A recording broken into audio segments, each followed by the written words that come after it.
¿Qué tal, chicos? Buenas tardes. Buenas tardes, profesor. Buenas tardes, profesor. Buenas tardes. Bueno, veo que hay 38 ya en la clase. Yo creo que empezamos, ¿sale? Me avisan cuando vean las diapositivas, por favor.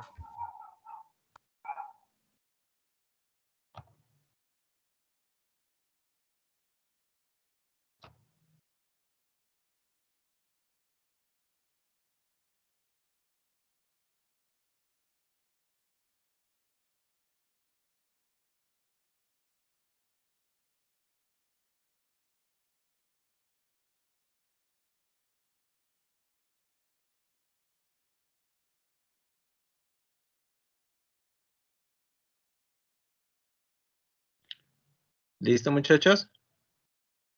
Sí, profe. Bueno. Sí, profesor. Si recuerdan la clase pasada, vimos un poquito de cómo la ganadería participa en el comercio exterior como fuente de empleo y cómo su participación en el Producto Interno Bruto. Y se les quedó como tarea que realizaran un resumen de unos videos que les envié, ¿no? En el último video hablaba de la situación actual de la ganadería en México, con datos del 2019, ¿sale? Bueno, ¿alguna duda hasta ahí, muchachos? No, profe. No, profe. No. Bueno, muchachos, pues les recomiendo que revisen bien los videos porque esos videos vienen en el examen, ¿sale? Entonces, de acuerdo a cómo están marcados en cada una etapa de la historia, de ahí vienen algunas preguntitas, ¿sale? Entonces, para que los estudien bien. Bueno, pues así Perfecto. ya de manera rapidita, en el último video, como les comenté, son datos 2019 y expresan los valores de la población ganadera por especie animal y su productividad, ¿no? Cuánto generan con ese inventario en cuanto a producción de leche, producción de carne de bovino, de ovino, de caprino y de cerdo, ¿no? Pero rapidito veremos con qué contamos, ¿no? De animales a nivel nacional o con datos del 2019. Y veíamos que en cuanto a bovinos productores de leche, contábamos con 2.5 millones de cabezas de bovinos especializados para la producción de leche. Para la producción de carne contábamos con 32.6 millones de cabezas de bovinos. En cuanto a caprinos, 8.7 millones. Ovinos, 8.7 millones. 18.3 millones para el caso de cerdo. Y en el video comentaba por ahí que es la especie animal que ha prosperado más en los últimos años, ¿no? Y en este caso, el estado de Jalisco es el que ha avanzado un poco más. En cuanto a la parvada nacional, decimos que tenemos alrededor de 207 millones de aves especializadas para la producción de huevo y 373.6 millones de aves especializadas para la producción de carne. En cuanto a guajolotes y colmenas, en guajolotes tenemos 3.7 millones de aves y de colmenas contamos con 2.1 millones de colmenas, ¿sale? Pero estos datos creo que quedan más explicados en el video, ¿no? Pero para que tengan ahí más o menos con qué estudiar también, les comparto estas láminas. En cuanto a la producción con esas especies, pues vemos que lo que más producimos es leche, ¿no? Después la carne de ave, luego el huevo para plato, la carne de bovino.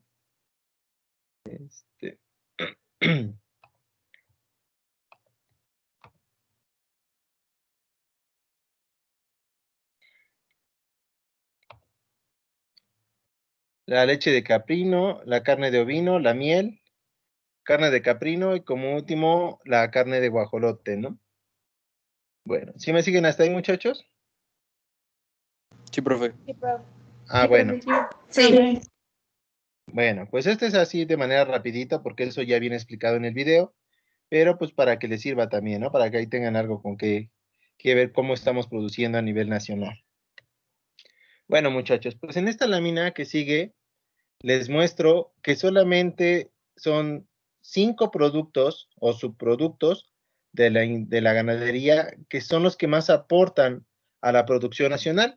Y dentro de estos encontramos la leche de bovino, que aporta con el 54,1% de la producción, la carne de ave que aporta el 15,3%, el huevo para plato que aporta el 13%, la carne de bovino que aporta el 8,9% y la carne de cerdo que aporta el 7,1%. En conjunto, estos 5 subsectores producen el 98,4% de la producción nacional. ¿Qué quiere decir, muchachos? Que nuestra alimentación la basamos casi en estos 5 subsectores, ¿no? Nuestro consumo, como vimos, el consumo per cápita, que vimos en clase y los que les tocó realizar la actividad de la infografía en cuanto a leche de caprino, carne de ovino, miel, carne de caprino, y no hicimos de guajolote, pero también el consumo per cápita que tenemos de estos últimos, pues es muy bajo, por lo tanto, pues la producción no es tan elevada, ¿no? Si hubiera una producción más elevada, aseguro que nuestro consumo per cápita sería mayor, ¿no?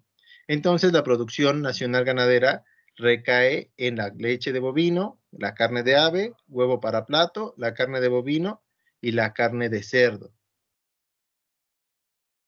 En cuanto al valor de la producción, muchachos, podemos ver que también estos 5 subsectores son los que aportan más.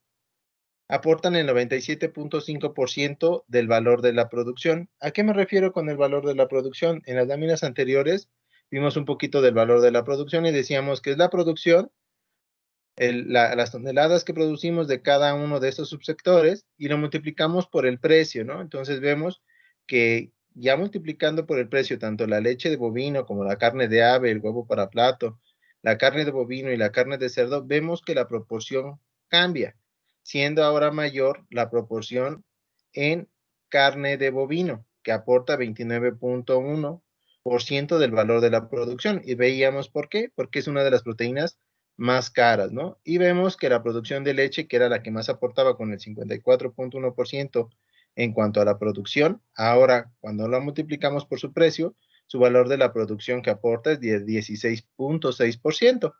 Pero siguen jugando estos 5 subsectores, ¿no? Que es la leche de bovino, la carne de ave, huevo para plato, la carne de bovino y la carne de cerdo. Bueno.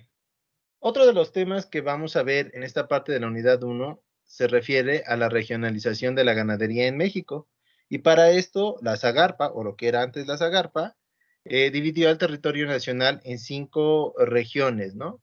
La primera región es la región del noroeste y la conforman los estados de Baja California Sur, Nayarit, Sinaloa y Sonora. Luego sigue la región noreste, que la conforman los estados de Chihuahua, Coahuila, Durango, Nuevo León, Tamaulipas y Zacatecas. Después la región centro-occidente. En esta región encontramos Aguascalientes, Colima, Guanajuato, Jalisco, Michoacán, Querétaro y San Luis Potosí. Después encontramos a la región centro, que la conforma la Ciudad de México, el estado de Hidalgo, México, Guerrero, Morelos, Puebla y Tlaxcala. Y por último, la región sur-sureste, que la conforman los estados de Campeche, Chiapas, Oaxaca, Quintana Roo, Tabasco, Veracruz y Yucatán. En las láminas que sigue veremos cuál es la aportación de estas regiones a la producción ganadera y al valor de la producción, así como también veremos qué se produce más en cada una de estas regiones, ¿no? ¿Qué región consideran, muchachos, que puede ser la que más aporta cuanto a la producción y valor de la producción en México? A ver, Abimael, ¿cuál de las 5 regiones consideras que es la que aporta más?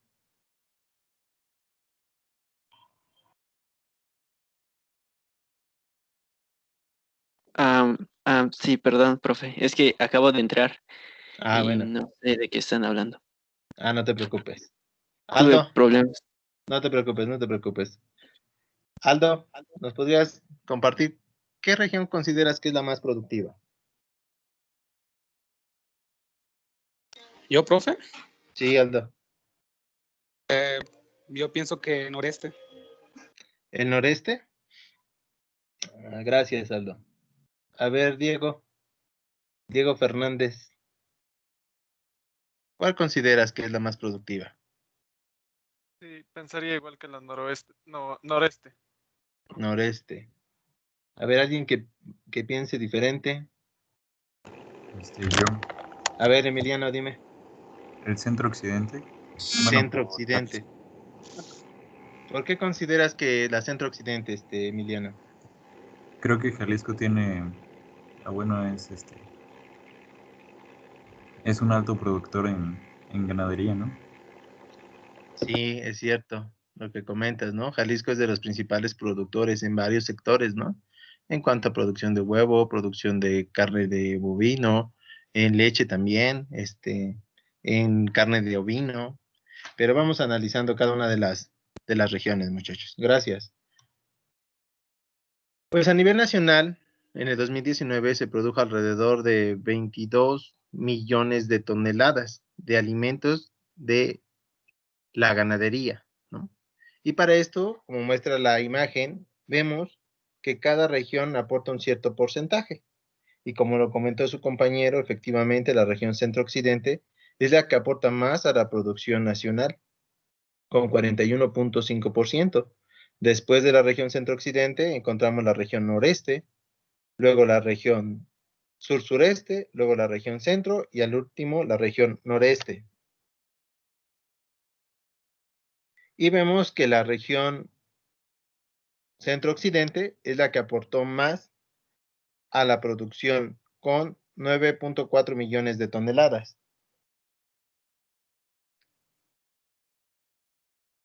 Cuando esta producción la analizamos más detalladamente por estado, vemos que los estados como Jalisco, Durango, Chihuahua, Veracruz, Guanajuato, Puebla y Coahuila son los que aportan más a la producción pecuaria nacional. En conjunto, estos 7 estados aportan el 66.2% de la producción nacional. O sea, quiere decir que con estos 7 estados, cubrimos más de la mitad de lo que estamos produciendo a nivel nacional, ¿no?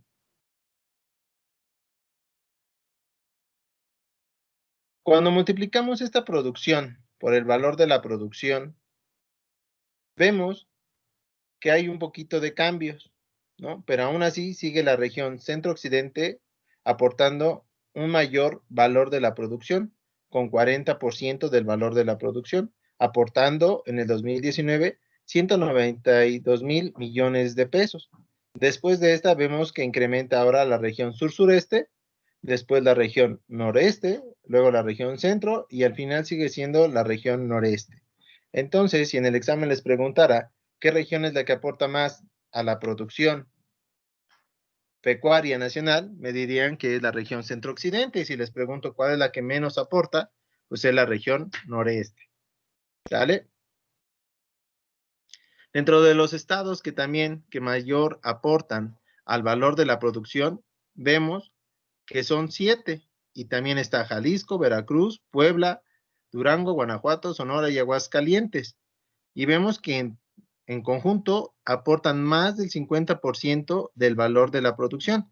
Aquí como dato curioso, si observan, todos los estados van marcados con el color que corresponden a cada una de las regiones. Y vemos que encontramos 3 estados de la región centro-occidente, que es Jalisco, Guanajuato y Aguascalientes. Y son de la región que más aporta. Después encontramos a Veracruz, que es de la región sur-sureste, de la región centro a Puebla, y así para cada uno de los otros 2 estados, ¿no? Para la región noreste y noreste. Bueno, pero en conjunto, estos 7 estados aportan el 54.6% del valor de la producción. Si analizamos cada una de estas regiones, podríamos determinar qué porcentaje de la producción aportan y de qué sector.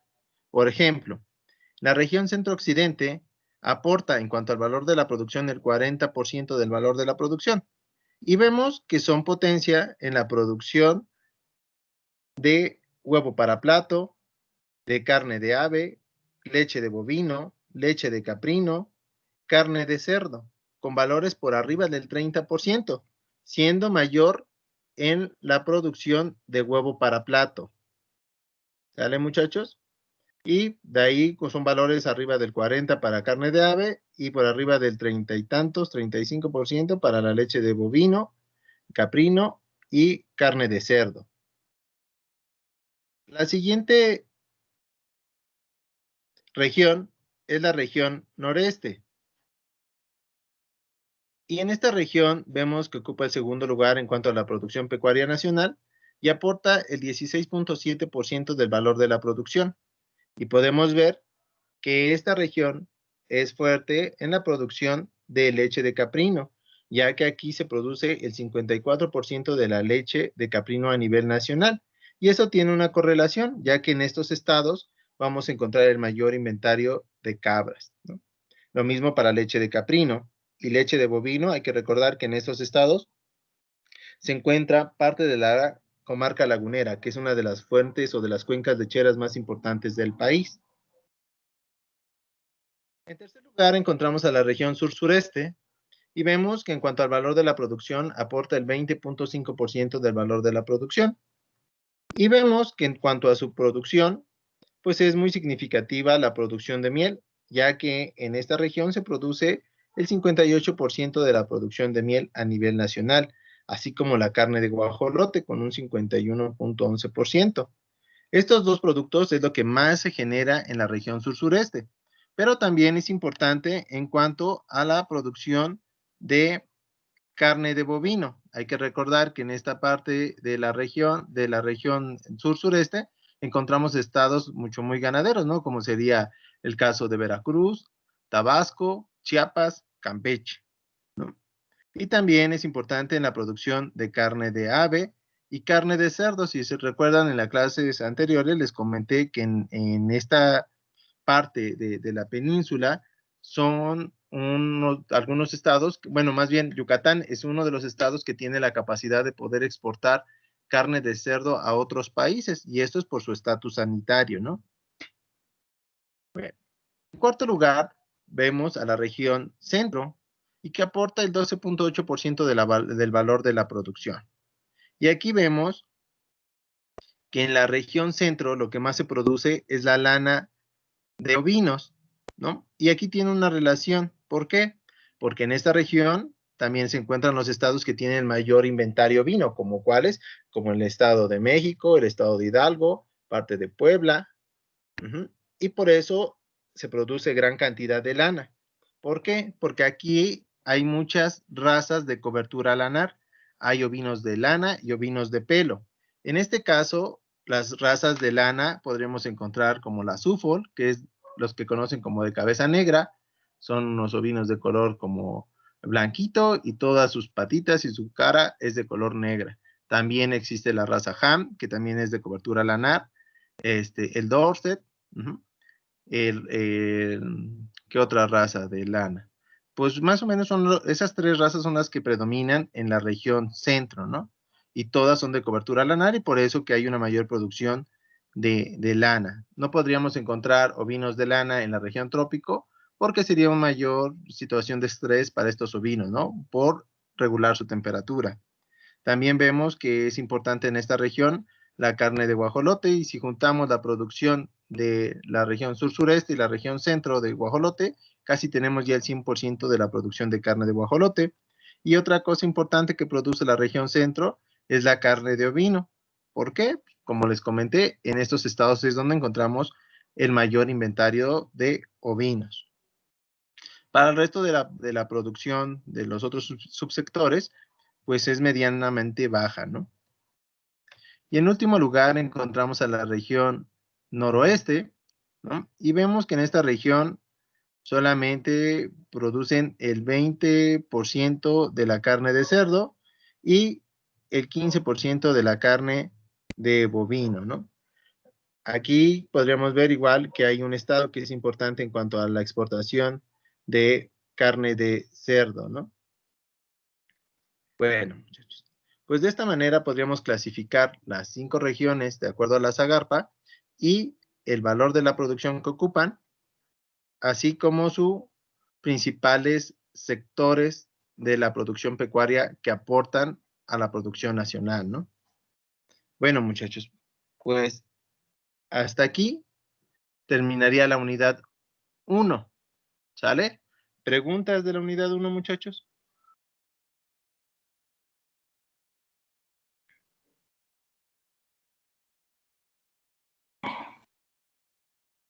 ¿Preguntas, muchachos? ¿Dudas? Yo una pregunta, profesor. Dígame. Los lugares que se ocupan por producción y demás, ¿interviene lo que es el clima o cuestiones meramente económicas? Aquí, en este caso, para la producción va a depender muchos factores que vamos a ir viendo más adelantito en la materia, ¿no? Es cierto lo que comentas.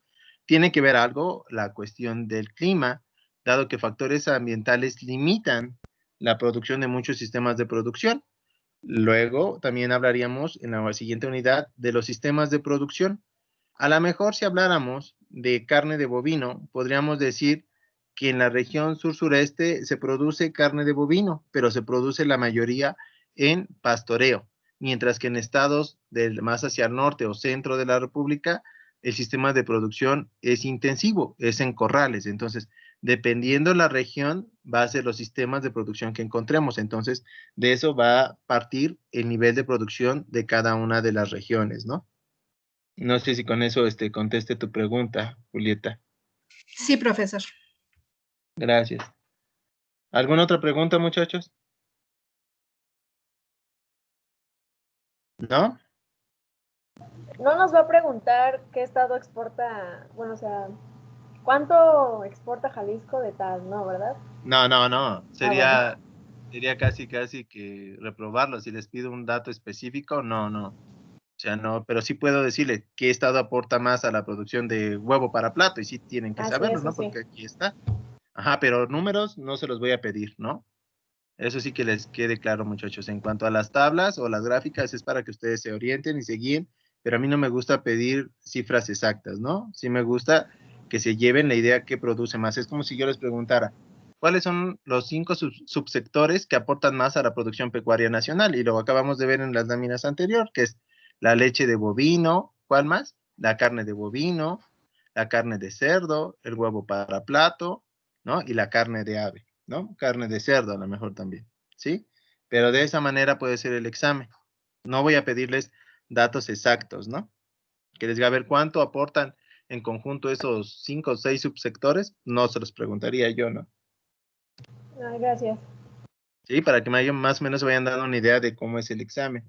Bueno, regresando tantito a lo del examen, muchachos. El examen me gustaría hacerlo fuera del horario de clases, ya que ustedes bien saben, son 16 clases las que tendríamos. Y si nos dedicamos a hacer el examen en horario de clase, pues nos quitaría tiempo, ¿no? Y pues la otra, pues para mí no habría tanto problema, pero tendría que dejarles más trabajos. Y creo que a ustedes se les complicaría un poquito, ¿no? Creo que mejor el tener la clase y ir resolviendo las dudas aquí es más fácil que yo les deje trabajos, ¿no? Que ustedes investiguen. Pero ustedes díganme qué consideran. Sí, está bien. ¿Está Ajá, bien? bien? bueno, de acuerdo. ¿De ¿Algún acuerdo? horario en particular, profesor? Sí, vamos a tratar de hacerlo ya sea bien un lunes, que los lunes que veo que no tienen clases, ¿no? Ni lunes, bueno, martes me hicieron el favor de cambiar ustedes, ¿no? Pero trataríamos de hacerlo un lunes, muchachos. ¿Les parece bien? Sí, profe. Sí, Sí. sí, profe. Bueno, entonces, Sí, profe. terminando la unidad 2, yo les daría yo fecha. Lo que sí les pido, no cambiarla, ¿no? Porque si no, a mí me generan más cambios, ¿sale? Es un examen Sí. práctico, son de opción múltiple, va a estar bien sencillo, no se preocupe. Disculpe, profe, ¿y entonces, como qué horario sería, perdón? Trataríamos de hacerlo por ahí de mediodía, ¿no? Para que todos estén despiertitos y no digan que no llegaron al examen porque se quedaron dormidos. ¿Les parece? ¿A mediodía, ¿No? más o menos? Sí, profe. Sí, profe. Perfecto, Está bien, perfecto, profe. muchachos. Bueno, si ya no hay dudas de esta unidad, pasaremos a la Profe. segunda unidad. Mande, Bueno, yo tenía más bien una duda general. dime. Lo que pasa es que, por ejemplo, cuando nos mandó a investigar las cifras de importación y todo eso, por ejemplo, la Zagarpa decía un número para el 2018 y había una página que estaba relacionada con la FAO y las Naciones Unidas que decía una cifra diferente y aparte era muy alta. Ajá. Por ejemplo, con el caso del huevo, para la exportación de huevo, por ejemplo, la cifra era de 100, bueno, un número cercano a 100. Y para la página esa, la que consulté, la cifra sí pasaba de 100, era de 1000, creo, o más arriba. ¿Por qué era eso si se supone que eran del mismo año? Y ambas son páginas oficiales.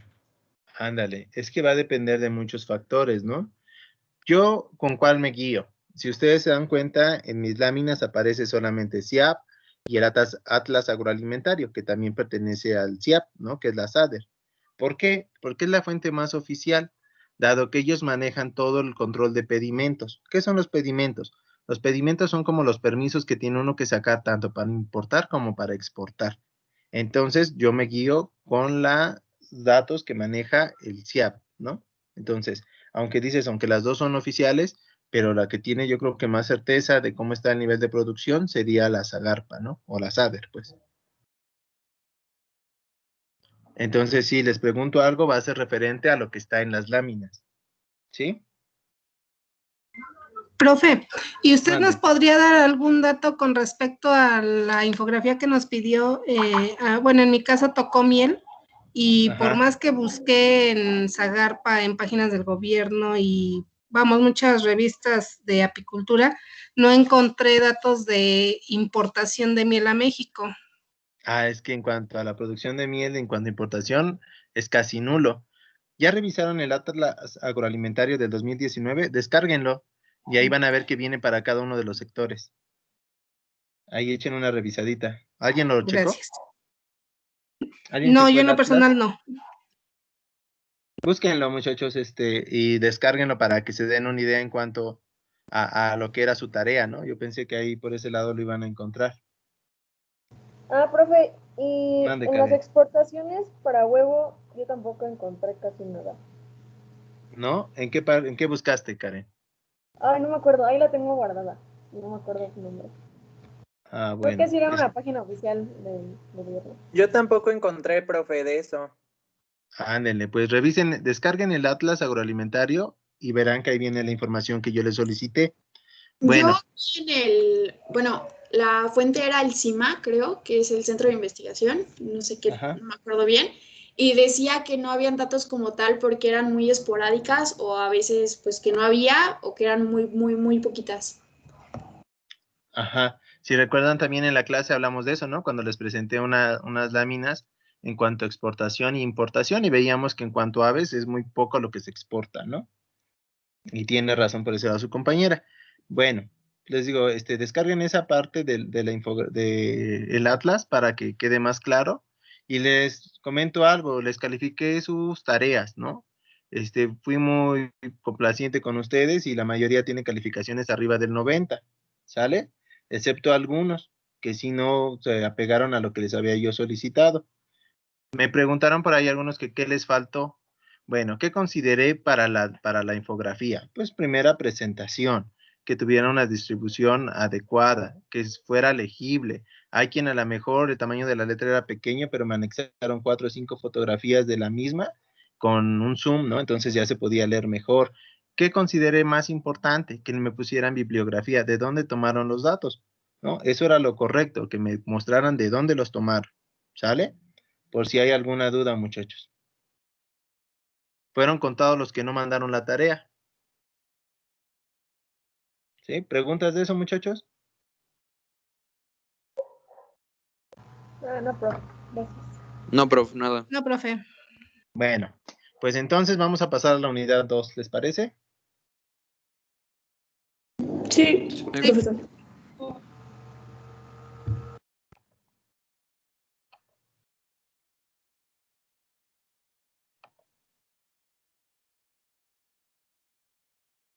Las láminas de la unidad 1 yo creo que se las mando en un ratito, ¿sale? Para que ya las tengan y vayan repasando.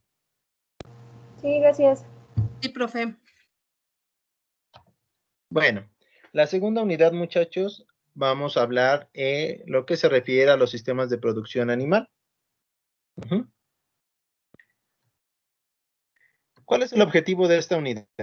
Describir los criterios más apropiados para hacer la clasificación de los sistemas de producción en la producción animal y ejecutar un trabajo con un enfoque de sistemas para hacer la integración entre factores técnicos, socioeconómicos y ambientales.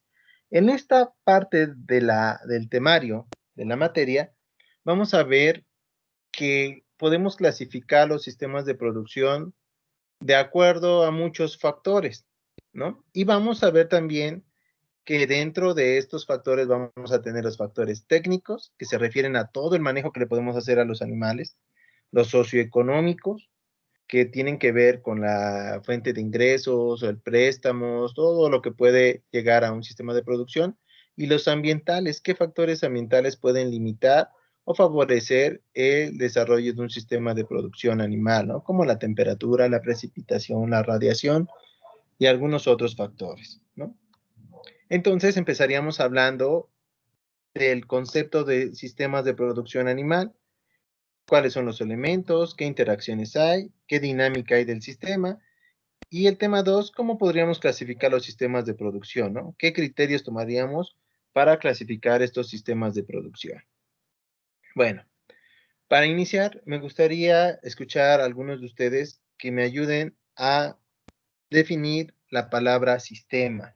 A ver, José Luis, ¿me podrías ayudar? Para ti, ¿qué es un sistema? José Luis González. Sí, presente. Pues para mí un sistema es como una serie de pasos o un proceso que se lleva a cabo para algo. Sí, José Luis. Bien, bien. A ver, Mariana, ¿cómo podríamos definir un sistema? Mariana Rosas. Podría ser un conjunto de procedimientos. Ajá. ¿Y esos procedimientos para qué los ocupamos?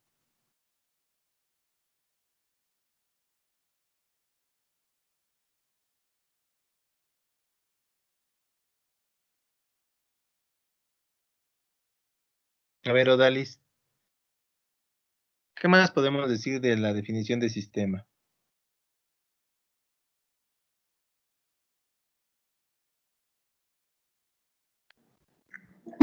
Bueno, que hay elementos que se encuentran relacionados para funcionar.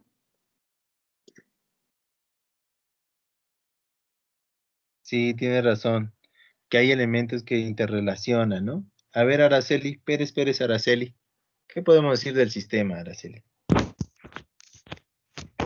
Puede ser como un grupo de componentes que funcionan entre sí para lograr un propósito o algo. Sí, tienes toda la razón, Araceli. Pues el sistema es un conjunto de elementos, ¿no? Que pueden funcionar de manera individual, pero si funcionan en conjunto, logramos un propósito común. Entonces, al trabajar juntos, se cumple una función y como esta función sería un objetivo en común. Podemos ver que hay influencias externas. Si vemos este esquemita, donde es un conjunto de engranes, y yo lo podía llevar a un ejemplo en cuanto a producción animal de esos engranes, y podría yo decir que esos engranes son parte de un motorreductor que mueve un molino de martillos para moler, no sé, el rastrojo de los animales, los granos, para que lo puedan mejor aprovechar. Entonces, dependiendo cada uno de estos engranes en ese motor o ese motor reductor, van a girar en diferente dirección, pero al girar en diferente dirección no quiere decir que van a cada uno trabajar por su lado. Si trabajan en conjunto, pues se logra un propósito en común. ¿Cuál sería? A lo mejor reducir el tamaño de partícula de ese alimento, ¿no? Y podemos decir que hay entrada de insumos. Sí, ¿qué entrada de insumos podríamos tener en ese motor reductor que estamos hablando? A lo mejor la energía eléctrica, ¿no? Que sin la energía eléctrica ese motor no podría funcionar. Hay relaciones de interdependencia, claro, ¿no?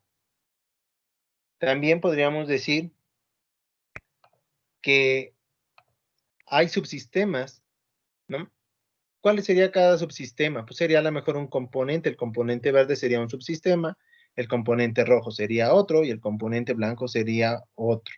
Entonces, son pequeños sistemas que si trabajan en conjunto generan un sistema mayor y este sistema mayor pues va a dar salida de productos. ¿Cuáles serían las salidas de producto en nuestro ejemplo? Pues que a lo mejor el tamaño de partícula ya sale de 1 centímetro o ya sale el maíz hecho polvito, porque si se lo damos de manera entera a una vaca, vamos a ver que la vaca se lo va a comer, sí se lo va a comer, pero no lo va a poder aprovechar, ya que va a salir en las heces tal casi igual ese maíz. ¿Por qué?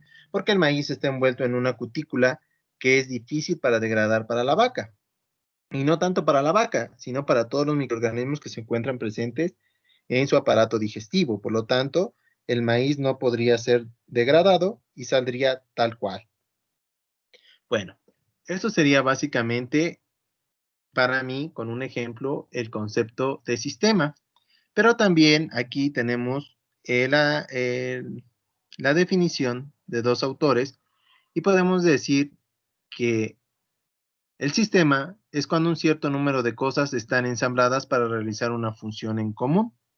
O bien, un sistema está formado por un conjunto de componentes que interaccionan unos con otros de tal forma que cada conjunto se comporta como una entidad compleja o completa. ¿Sale? Entonces, partiendo de lo que los puntos de vista que dieron sus compañeros, pues básicamente es eso, ¿no?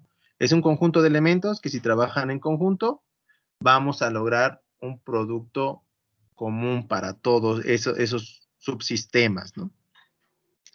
Pero también vamos a hablar de otro concepto que se llama producción animal. Recuerden que esta unidad se llama la clasificación de los sistemas de producción animal. Y ya sacamos el primer concepto que se llama sistemas. Ahora necesitamos saber cuál es la definición de producción animal. Y para ello, me gustaría preguntarle a Jocelyn, ¿qué opinas? ¿Cómo podemos definir producción animal?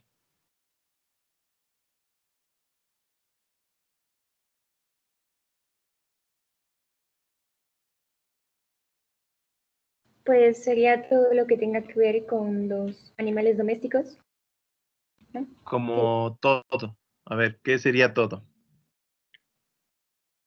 Por ejemplo, su cría, alimentación, no sé, Ándale. prácticas. ¿Qué más?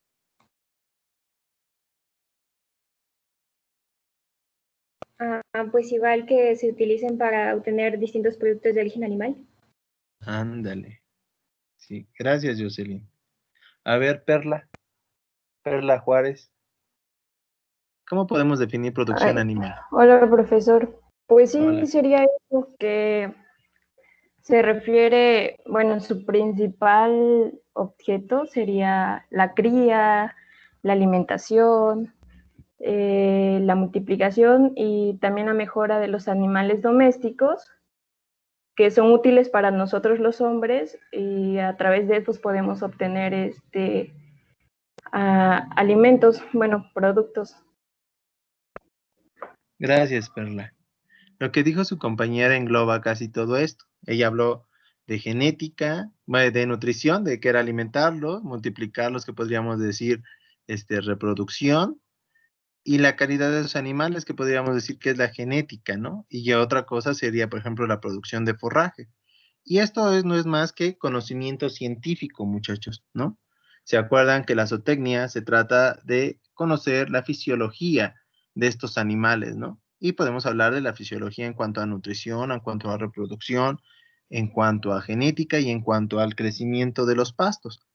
Y entonces la producción animal podríamos decir que es este conjunto de conocimientos, de técnicas o estrategias que son amigables con el ambiente, ¿no? Eso es lo que tenemos que tener bien claro cuando nos dedicamos a la producción animal, que nuestros sistemas de producción animal deben ser amigables con el ambiente, ¿no? Con el objetivo de que de cada una de estas unidades de producción, ya sea el objetivo que buscamos, producción de huevo, producción de carne, producción de leche, producción de lana, tenga una productividad rentable. Aquí yo les pregunto, muchachos, a ver, ¿creen que la mayoría de los sistemas de producción son amigables con el ambiente? ¿Sí o no? A ver, ¿quién quiere participar? Levante su manita. A ver, dime, Emiliano. Pues yo creo que no. Porque, bueno, es que, por ejemplo, yo soy vegetariano y una de las razones es porque que se contamina muchísimo y se gasta muchísima agua dentro de los sistemas de producción y, por ejemplo, en la crianza y todo eso. Entonces, pues no, la verdad es que sí se contamina bastante y casi no son amigables con el ambiente. Sí, tiene razón. Gran parte de los sistemas de producción no se dedican en el manejo de sus desechos. A ver, Yaneira. Ah, sí. Dime.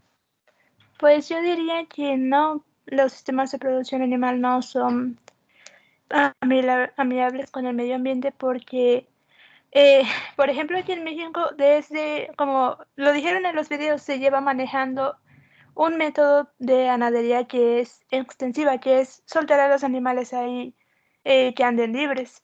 Entonces, eso altera demasiado al ecosistema. Eso lleva alterándolo por mucho tiempo porque se introduciera una especie desconocida a una cadena trófica, entonces causa un desequilibrio y pues no es benéfico. Y la mayoría, pues, hectáreas que antes eran pertenecientes a bosques o selvas, se derrumbaron solo para dedicarse a la ganadería. Y pues eso es lo que está acabando con muchas de las zonas verdes de México, en parte. Bueno, eso digo. Bien, gracias. Pero ahí vi que también había levantado la mano Julieta. A ver, Julieta. Sí, profesor, sí la había levantado. No considero que sea amigable porque la deforestación de selvas y bosques, además de los pastizales, aparte de dejar erosionado el suelo, deja demasiada contaminación por todas las heces y demás a las cuales no se les da tratamiento, contaminando mantos acuíferos, degradando el suelo en sí para que ya no se pueda regenerar. Y pues a final de cuentas ha sido demostrado a lo largo de la historia que se ha ido acabando con los bosques que nos dan oxígeno y regulan el clima mundial. Pues sí, muchachos, tienen mucha razón. Pero no es como tal decir la ganadería es la mala. También por parte de la agricultura se hace deforestaciones y se cambian diferentes ecosistemas con el objetivo de cambiar el uso de la tierra, ¿no? Pero aquí realmente, ¿qué es lo que pasa? No son los animalitos, la mayoría de los culpables somos nosotros. Hay por ahí un artículo muy viejito, que a ver si lo pueden encontrar, se llama La tragedia de los comunes. Y se los voy a explicar así a grandes rasgos en qué consiste. Vamos a suponer, así como tal, no recuerdo textualmente lo que dice, pero sí se los puedo más o menos describir en qué consiste ese artículo. Pues resulta que en ese artículo tratan de explicar cómo se ha cambiado los ecosistemas. Y ponían un ejemplo más o menos así, donde dice que si yo tuviera, digamos, tuviera o fuera partícipe de un terreno comunal, ¿no? De un ejido. Y entonces ese terreno del ejido, pues pertenece a muchas personas, ¿no? A todos los que integran el ejido. Vamos a suponer que en la reunión somos 43 y que esos 43 seamos los dueños de ese ejido. Entonces los dueños somos todos. Y pues a mí se me ocurre como Gustavo Sosa comprar 5 borregos y llevarlos ahí a alimentar a ese terreno, ¿no? Porque pues yo también soy dueño de esas, vamos a decir que sean 50 hectáreas. Pero de repente cada uno de ustedes dice, pues yo también entro con 5 borregos y cada uno de ustedes aporta 5 borregos y los llevamos a alimentar a esa región. Pero después a mí me llega el aguinaldo y compro 10 borregos más. Entonces yo ya tengo 15 borregos alimentando ahí. Pero cada uno de ustedes también percibe un dinero extra y dice, pues yo meto más borregos. ¿Y qué va pasando? Vamos incrementando el nivel o la cantidad de ovinos en ese terreno. Pues ese terreno se va a ir afectando. ¿Por qué? Porque va a haber muchos animales y muy poco alimento. ¿Y qué vamos a ocasionar con esto? Lo que ustedes comentaban, generar mucho suelo desnudo, ¿no? ¿Por qué? Porque los animales van a acabar con todas las plantas que están ahí y a lo mejor con eso no es solamente acabar con esas plantas, sino hacen que prosperen plantas indeseables, ¿no? Que no son aptas para la ganadería y mucho menos para la agricultura. Y se van a perder todas las especies deseables. ¿Por qué? Porque no les damos oportunidad de recuperarse. ¿Sale? Entonces, eso quiere decir que no estamos de acuerdo con el ambiente, estamos produciendo de una manera irracional, ¿no? Como lo comentó su compañera, también en los videos mencionaban que la ganadería se soltaban los animales y no tenían un depredador, por eso prosperó tantísimo la ganadería. Pero nos quedamos con esa idea, queremos mantener muchos animales en una superficie pequeña. ¿Y qué es lo que ocasionamos? Pues cuando viene la temporada de seca, muchas muertes en esos animales, no tenemos una fuente de donde proporcionarles una cantidad de agua suficiente, por lo tanto también los animales padecen por este sentido. Pero no todo es malo en cuanto a la ganadería, muchachos.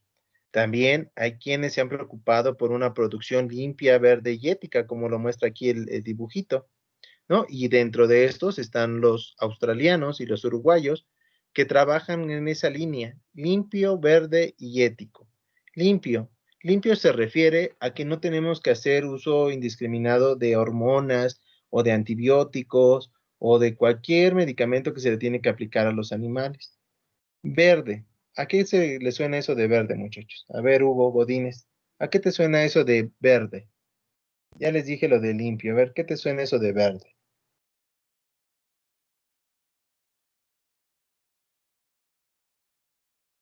Hugo.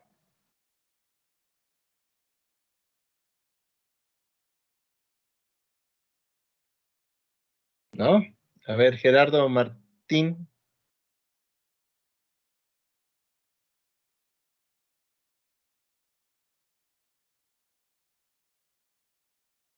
Gerardo. Sí, ¿A qué te perdón. suena eso de verde? ¿Cuál era la pregunta, perdón?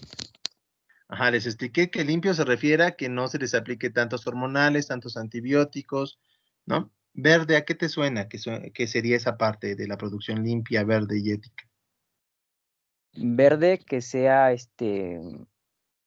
natural. Ándale, que sea natural. Por ejemplo, están ahí una imagen de un borreguito y de un bovino, que su sistema de producción sea en pastoreo, porque ellos están dotados de un aparato digestivo que es capaz de desdoblar esos forrajes, ¿no? Que sea, eso sería verde. ¿Y ético, Gerardo? ¿A qué te suena? Ético. Me suena como a... no sabría decirle, profe. Bueno, ético, muchachos, se refiere al bienestar animal. ¿A qué me refiero con bienestar animal? Por ejemplo, que les demos la superficie de terreno adecuado para que el animal pueda desplazarse, pueda seleccionar sus alimentos y que él mejore la composición botánica de su dieta, ¿no? A eso, a que no tengan maltratos, a que no usemos, por ejemplo, la chicharra eléctrica en los corrales, a que no les gritemos, a que no los maltratemos, ¿sale? A eso se refiere. Entonces, les decía yo que tanto los uruguayos como los australianos trabajan en esa forma. Y hay formas muy prácticas de cómo hacer más eficiente la producción animal mediante esta ideología de la producción limpia, verde y ética, ¿no? Podemos incrementar, por ejemplo, la tasa ovulatoria, es decir, el número de corderitos que puede tener una oveja, modificando su alimentación y sin la necesidad de aplicar fármacos, ¿no? Fármacos como cuáles, como los hormonales, que estimulan al ovario a que libere más óvulos y que de estos se puedan ser fecundados y que al cabo de 5 meses la oveja o la cabra puedan tener un mayor número de crías, ¿no? Bueno, pero regresando al concepto de producción animal, decíamos que son los conocimientos científicos, ¿no? De estrategias o prácticas que ayudan a la producción animal, pero lo más importante, que son eficientes, pero sin afectar el medio ambiente.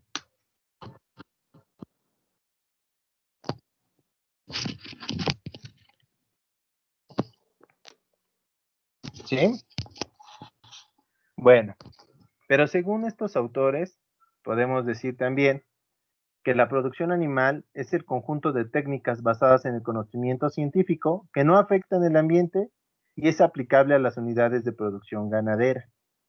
Por lo tanto, muchachos, ustedes ya tienen el concepto de sistema y de producción animal y tenemos que ir cambiando las formas tradicionales de la producción animal, ¿no? Enfocarlas a que si no cuidábamos anteriormente el ambiente, tenemos que buscar alternativas que nos ayuden a producir, a generar alimentos de origen animal sin afectar el ambiente, ¿no?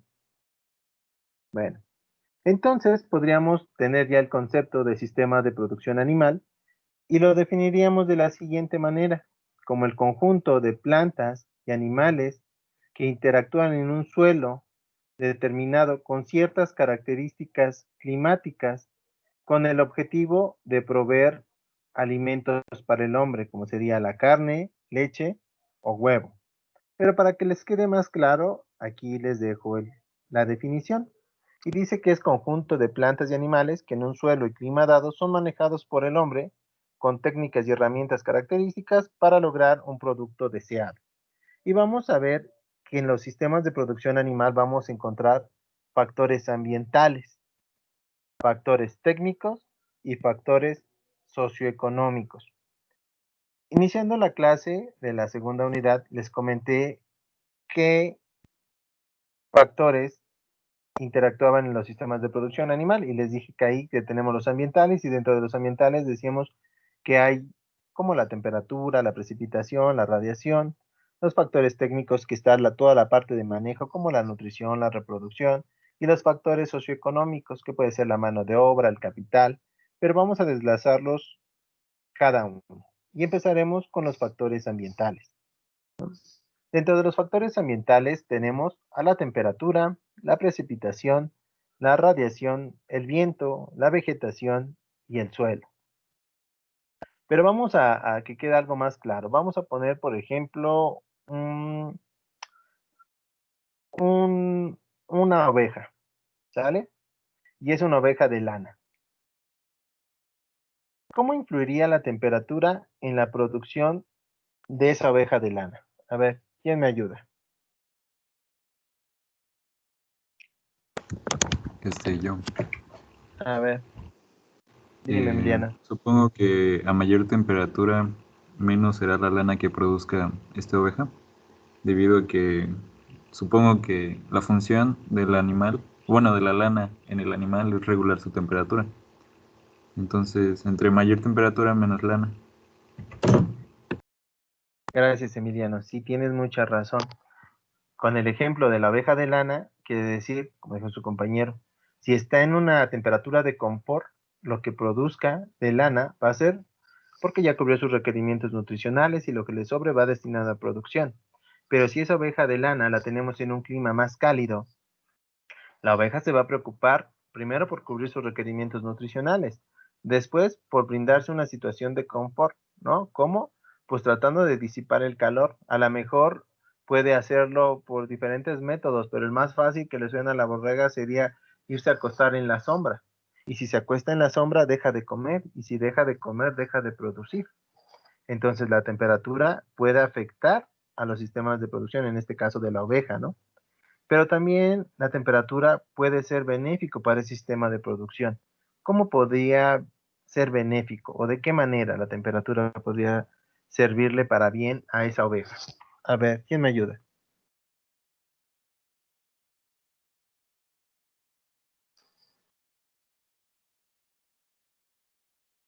O a ver, David Espín. A ver, sí, Pues, Emiliano Sánchez. ajá, Sí, dime, pues Emiliano. todo lo contrario, ¿no? O sea, justamente que fuera un clima que, bueno, en el que hubiera frío y la oveja necesitara cubrirse del frío y bueno, así se produciría un poco más. Ajá. Pero vamos a suponer que en cuestión de ya no directo en el animal, vamos a decirlo de manera indirecta. Ya vimos que de manera directa sí puede afectar o ser benéfica, como el caso que tú mencionas, pero de manera indirecta, ¿cómo podría afectar al sistema de producción de la oveja?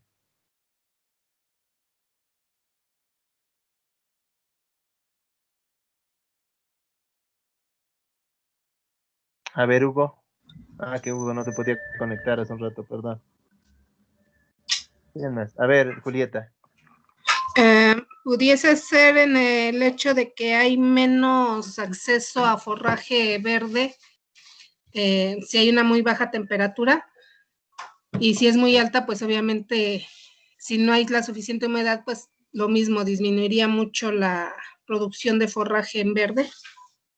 Perfecto, Julieta, era lo que yo esperaba. Así es.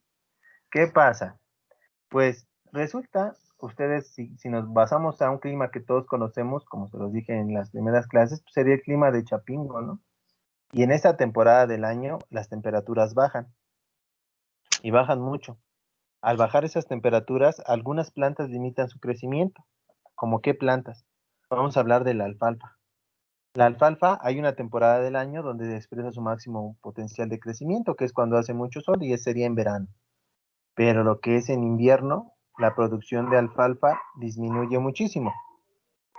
Puede tener riego, la podemos fertilizar y a lo único que vamos a ocasionar es que esté verde, pero no va a haber crecimiento, ya que el crecimiento lo limita la temperatura. Entonces, indirectamente, la temperatura puede afectar los sistemas de producción. ¿Cómo?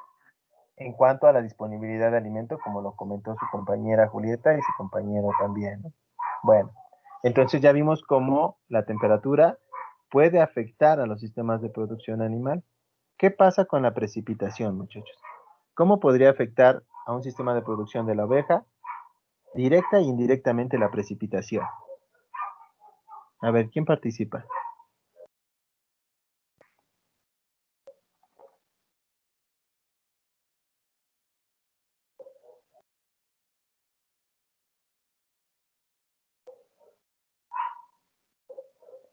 A ver, Moisés Vázquez.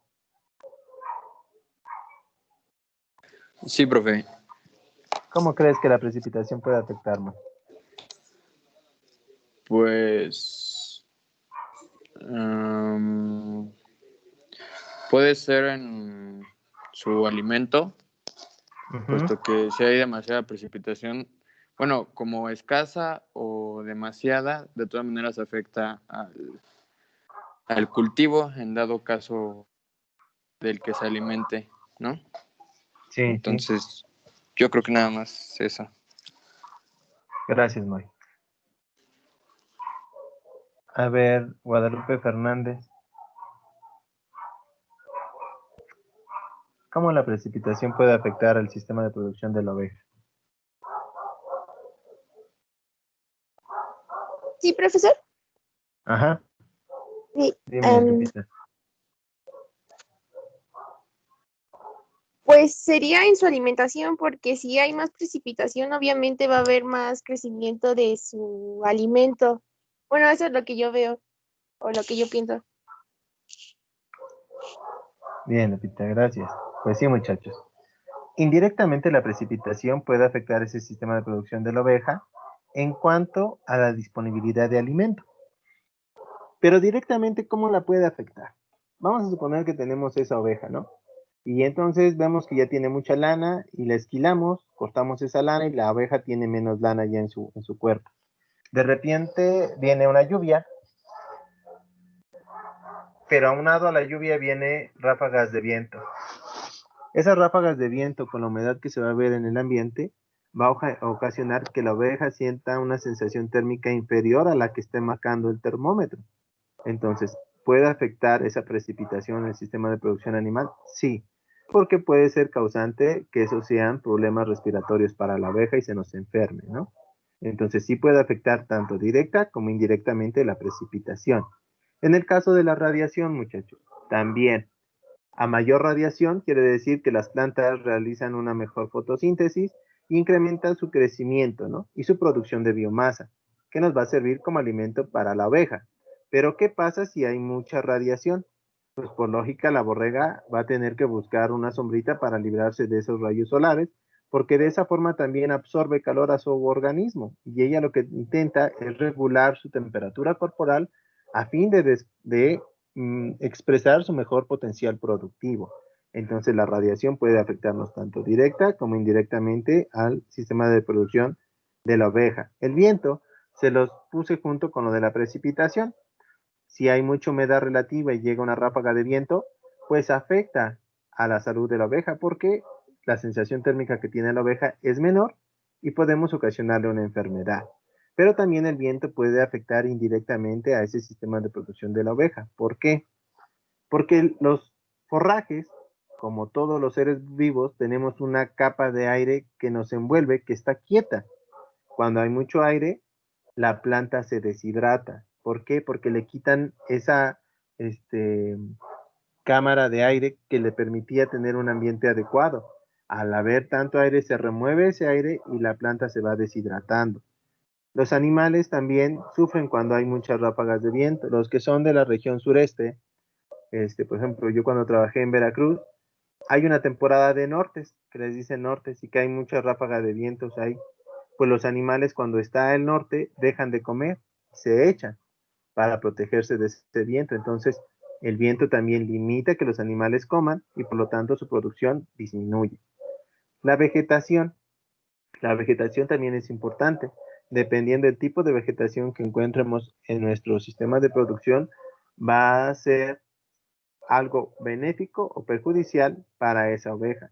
Si tenemos una vegetación de especies deseables, lógico que la oveja va a tener la disponibilidad de seleccionar de manera adecuada su composición botánica de la dieta.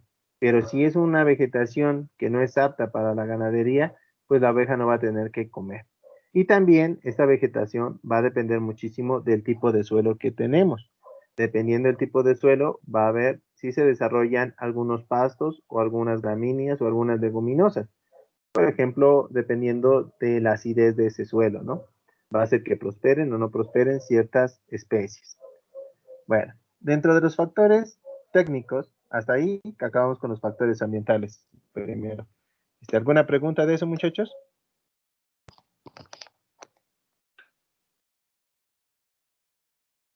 Muchachos, ¿alguna pregunta? No, profe. No, profe. No, profe. ¿Seguro? ¿Va quedando claro? No, profe. Sí. Sí, profe. Bueno, porque no vaya a ser que me reprueben en el examen, ¿eh? Porque no hay dudas ahorita y en el examen, ¿qué tal si sale? Mejor, piénsele bien, no hay dudas, le seguimos. Si no, nos regresamos tantito.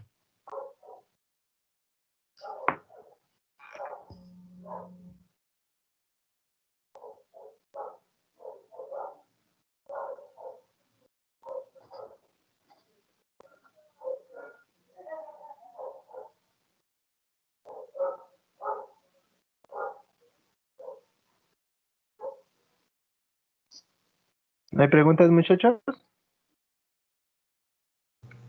Por ejemplo, en el examen nos va a preguntar cómo afecta la producción de tal o a fuerzas de los borregos. A ver, ¿qué les puedo preguntar en el examen? Qué bueno que sacaron ese tema. ¿Qué les puedo preguntar? A lo mejor que les diga yo, a ver, díganme qué factores, a ver, la temperatura y la precipitación lo podemos considerar como un factor ambiental, técnico o socioeconómico, ¿no? Y ustedes me dirían, no, pues es ambiental, ¿no?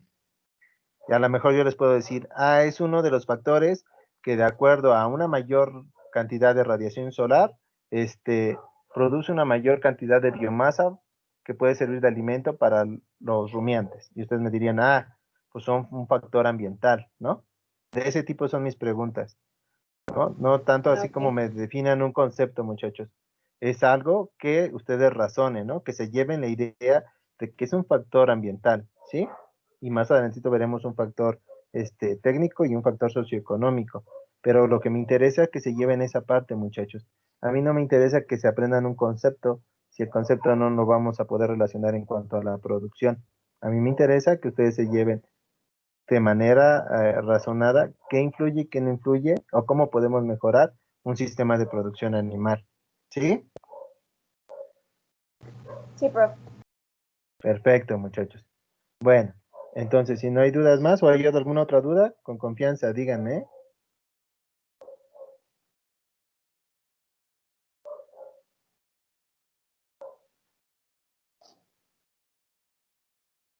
¿No más dudas, muchachos? Entonces avanzamos. Bueno, los siguientes factores son los factores técnicos. Dentro de estos vamos a encontrar, como les dije, todo lo que se refiere a manejo. ¿Qué manejo? Por ejemplo, la reproducción, la nutrición, la genética, la sanidad y las instalaciones. Pero vamos a ver con el mismo ejemplo de la oveja de lana, cómo puede afectar cada uno de estos factores a que prospere ese sistema de producción. ¿Cómo creen que la reproducción puede afectar al sistema de producción de la oveja de lana? A ver, Adelaida, ¿cómo puede afectar la reproducción?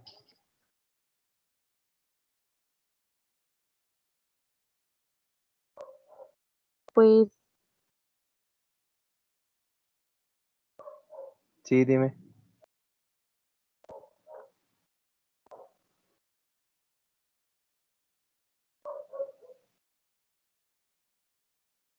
Pues si se tienen muchos animales, bueno, si se reproducen muchos, se necesita más espacio. Y entonces va a determinar también un...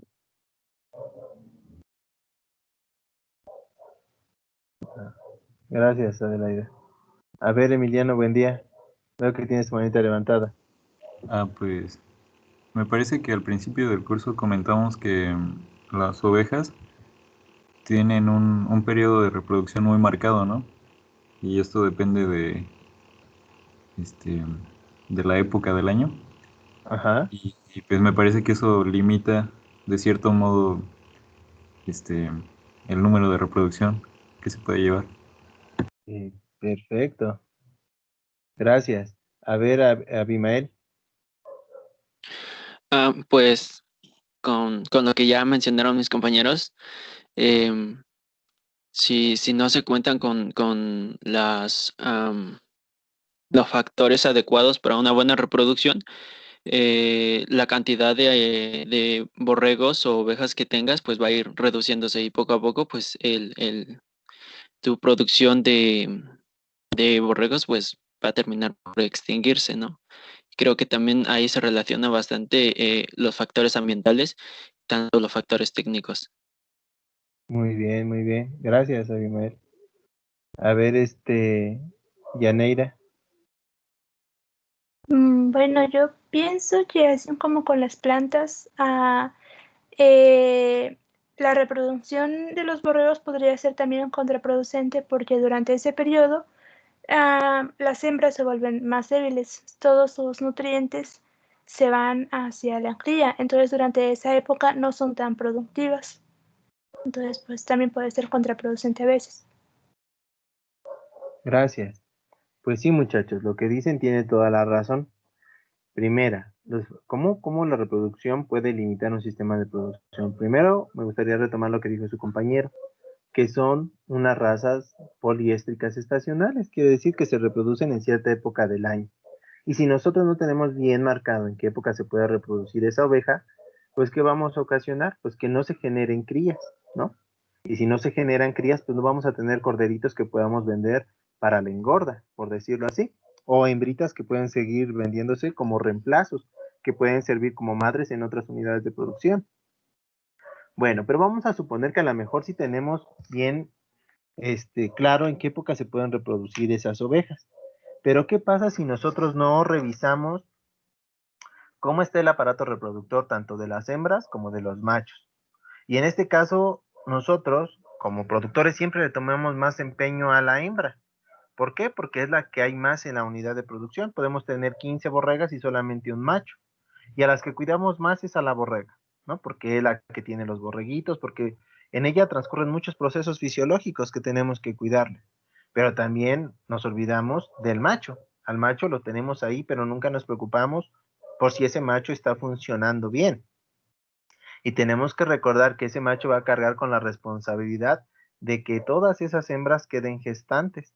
Si nosotros no cuidamos a ese macho y no lo evaluamos correctamente, puede ser la temporada de apareamiento, pero si el macho no funciona bien, pues nuestros porcentajes de hembras que van a quedar gestantes, pues va a ser nulo. Entonces, ¿es importante la reproducción? Sí, es importante la reproducción en los dos sexos, tanto en la hembra como en el macho, y tenemos que darle prioridad a los dos, pero siempre y cuando ver que la importancia en este caso del macho se refiere un poquito más por la cantidad de animales que encontramos en cada una de las unidades de producción, ya que son menores, ¿no? Y tienen una responsabilidad mayor.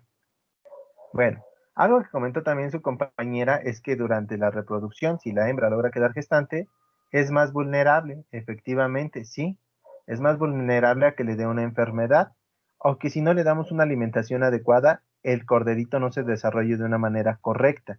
Puede ser que hicimos bien la tarea, que revisamos bien a los animales, que tuvieron una reproducción adecuada, que casi todas las ovejas quedaron gestantes, pero no damos un plan nutricional adecuado a esas hembras. ¿Qué va a pasar?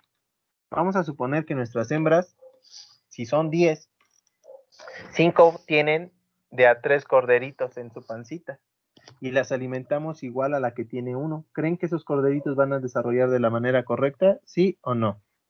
A ver, ¿quién me apoya? No. No, efectivamente, no van a desarrollar. ¿Por qué? Porque no es lo mismo nutrir a un corderito que nutrir a 3 corderitos en la panza. Y entonces a la borrega le podemos ocasionar un problema, ¿no? ¿Qué problema sería? Que le dé una cetosis. ¿Qué es una cetosis? Que va a tomar demasiados nutrientes de su organismo que al final de cuentas la borrega no va a poder levantarse y va a morir. ¿Sale? Algo que tienen las ovejas, al igual que las vacas, es que son fieles a sus crías. Prefieren morirse antes de que abortar a su cría. Lo que pasa con la cabra es más liberal. La cabra siente que el ambiente se le compromete en cuanto a nutrición, en cuanto a sanidad, y ella prefiere abortar antes de perder su vida, ¿no? Entonces cambian de una especie a otra. Entonces la reproducción sí influye muchísimo en un sistema de producción animal. El siguiente factor es la nutrición, muchachos. También, la nutrición juega, yo creo que es el principal factor que determina la rentabilidad de una unidad de producción. Y también es en la que se gasta mucho más dinero que otro factor. La nutrición representa casi entre el 70 y el 80% de los ingresos que los tenemos que convertir de nuevo en alimento para que siga prosperando esa unidad de producción. Entonces, ¿es importante? Sí, la nutrición va a determinar la rentabilidad de las unidades de producción. No podemos darle de comer el mismo alimento a una oveja que está gestante, que a un macho, que a un corderito que va en crecimiento, que a una hembra que está lactando, ¿no? Cada etapa fisiológica necesita diferentes requerimientos nutricionales y por lo tanto necesitan dietas diferentes. A ver, ¿quién es honesto y ha visto cómo se produce en el medio, vamos a decir, natural o rural? ¿Se les da una alimentación diferente a cada etapa de los animalitos o todos comen de la misma alimentación? A ver, ¿quién quiere participar? Yo. García Blasco, profe. A ver, uno por uno, muchachos. A ver, Adelaide, vi que levantó. Primero tú. Pues todos comen lo mismo. Todos comen de lo mismo. A ver, ¿quién más iba a participar? A ver, Priscila. Pues yo, por ejemplo, un ejemplo claro creo que son los perros. A los cachorros se les da un tipo de croqueta especial para cachorros, con más pues proteínas para que crezcan bien y así. Y pues ya a los adultos se les da otro tipo, depende de su crecimiento. Ajá, entonces ahí queda claro que sí es importante la nutrición. Pero eso es a quien tiene posibilidades de comprarle cada tipo de alimento específico para una mascota. En la mayoría que tenemos perritos, le compramos del que caiga y del más barato, ¿no? Para que aguante más tiempo. Entonces, descuidamos mucho esa parte de la alimentación. Y eso es lo que limita, como les comentaba, en todos los sistemas de producción, la alimentación. A ver, Hugo, dime. Hugo García. Bueno, Ajá. aquí en mi pueblo son chivos y nada más los sacan a pastorear así libremente y todos comen lo mismo, así que no tiene cada uno algo así específico. Ándale, qué bueno que comentas eso, Hugo. Sí, efectivamente, las cabras salen a pastorear, pero las cabras tienen algo diferente a todos los rumiantes. ¿Y qué es lo que tienen? Que las cabras, dentro de las cabras hay un líder, ¿no? Dentro de tu rebaño, si tú te das cuenta, hay un líder y ese líder es el que se dedica a caminar y explorar y ver qué es lo que van a ir consumiendo los demás. Aparte que las cabras tienen una habilidad extraordinaria para desplazarse en medios hostiles y consumir los mejores retoños. De esa manera las cabras decimos, ¿cómo pueden prosperar en un lugar tan seco que no hay casi vegetación? Ah, porque ellas son muy selectivas y en cuanto a esa selectividad que tienen, pues consumen una dieta de alto valor nutricional, ¿no? Pero sí, efectivamente, todos los animales consumen lo mismo y habrá algunos que sí cubren sus requerimientos nutricionales y algunos que quedan muy lejos de cubrir sus requerimientos nutricionales. El siguiente factor, muchachos, es la genética. ¿Qué tanto puede influir la genética en un sistema de producción? ¿Cómo creen que la genética puede afectar? A ver, ¿quién quiere participar?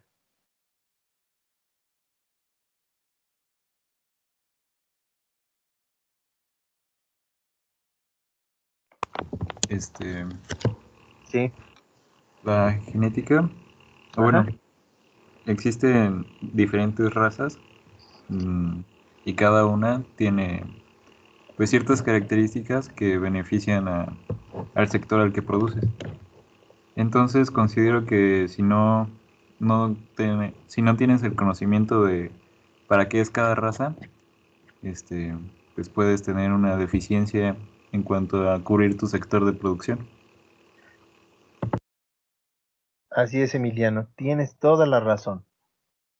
Si nuestro objetivo de producción sería, ahora vamos a cambiarle a cabras, tomando lo que decía Hugo, si mi sistema de producción es cabras y quiero dedicarme a la producción de leche, ¿qué raza me recomendarían? A ver, ustedes hicieron la infografía de leche de caprino y carne de caprino, ¿no?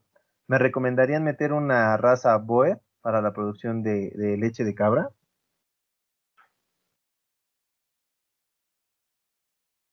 ¿Sí o no, muchachos?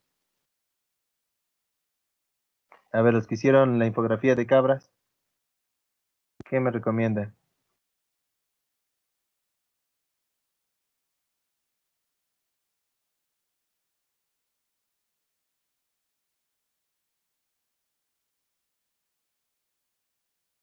¿A quién le tocó de cabras, muchachos? A ver.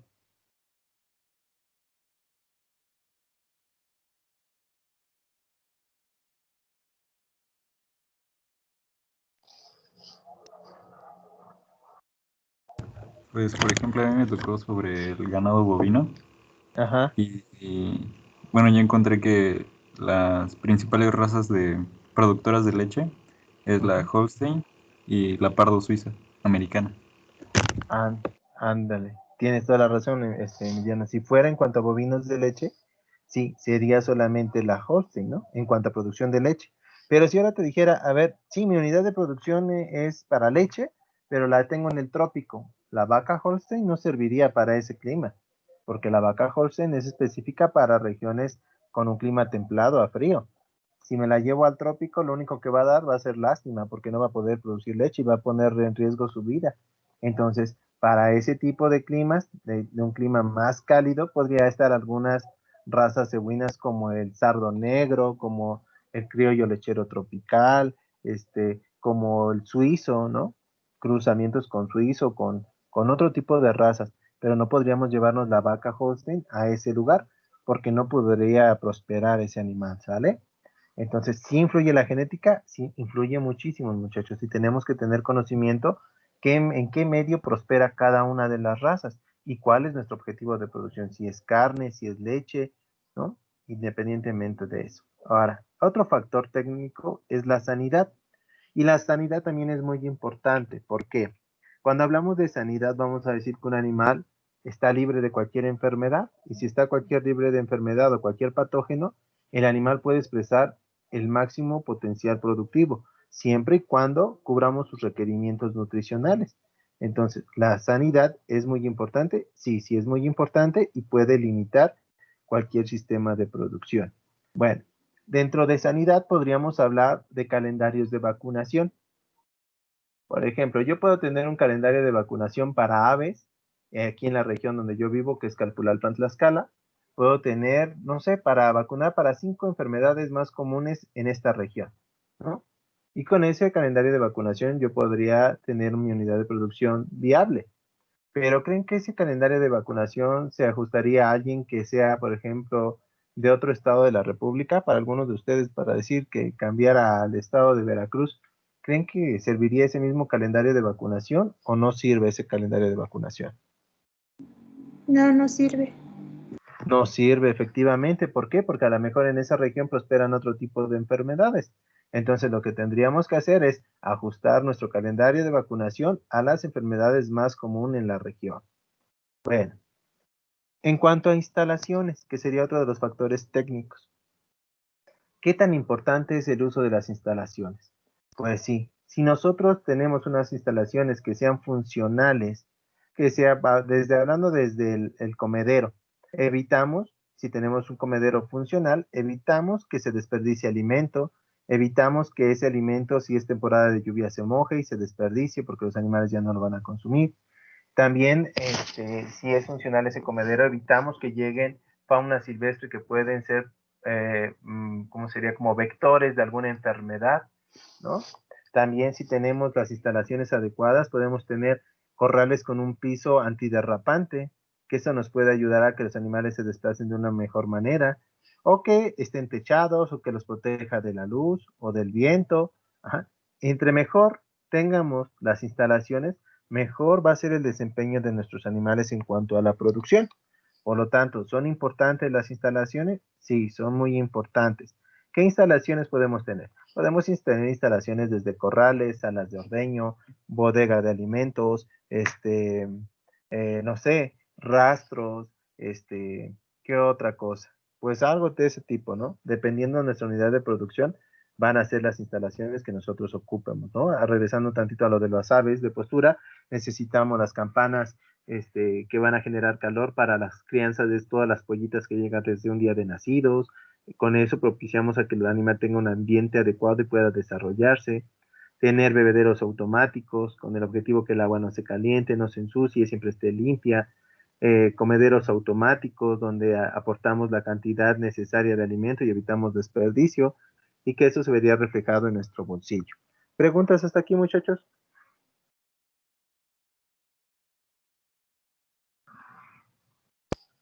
No, profe. ¿No, muchachos? Si No, profe. Perfecto. No, profe. Si no hay preguntas, muchachos, le vamos a dejar por hoy hasta aquí. Y no dejamos tarea para esta semana, para que descansen tantito y la apuren a sus otras tareas. Y nos veremos dentro de 8 días, ¿sale? ¿Les parece bien? Sí, profe. Sí, profe. Gracias. Sí, profe. Sí, profe, gracias. Bueno, el que me deba tareas, les voy a dar la oportunidad que me la mande, ¿sale? Me la pueden mandar por el chat de Teams, de manera personal, ¿sale? Por única ocasión. Y los que vayan atrasados y por los que apenas ingresaron, ¿no? Que por ahí tengo 2 o 3 que no pueden ingresar las tareas porque, pues, no, cuando las asigné, ellos no estaban todavía. Entonces, les pido de favor, quien me deba tareas, les voy a dar la oportunidad de que me las envíen de una vez, ¿sale? Sí, profe, gracias. Gracias, Sí, profe. Gracias, muchas gracias. Gracias. Pues, Gracias, cuídense profe. mucho, muchachos, ¿sale? Nos estamos viendo el próximo Igualmente. martes. Hasta Hasta el martes, luego. profe. Hasta luego. Hasta luego, profe. Hasta luego, profe. Hasta luego, profesor. Gracias. Hasta luego, profe. Bye, Adiós. profe. Adiós.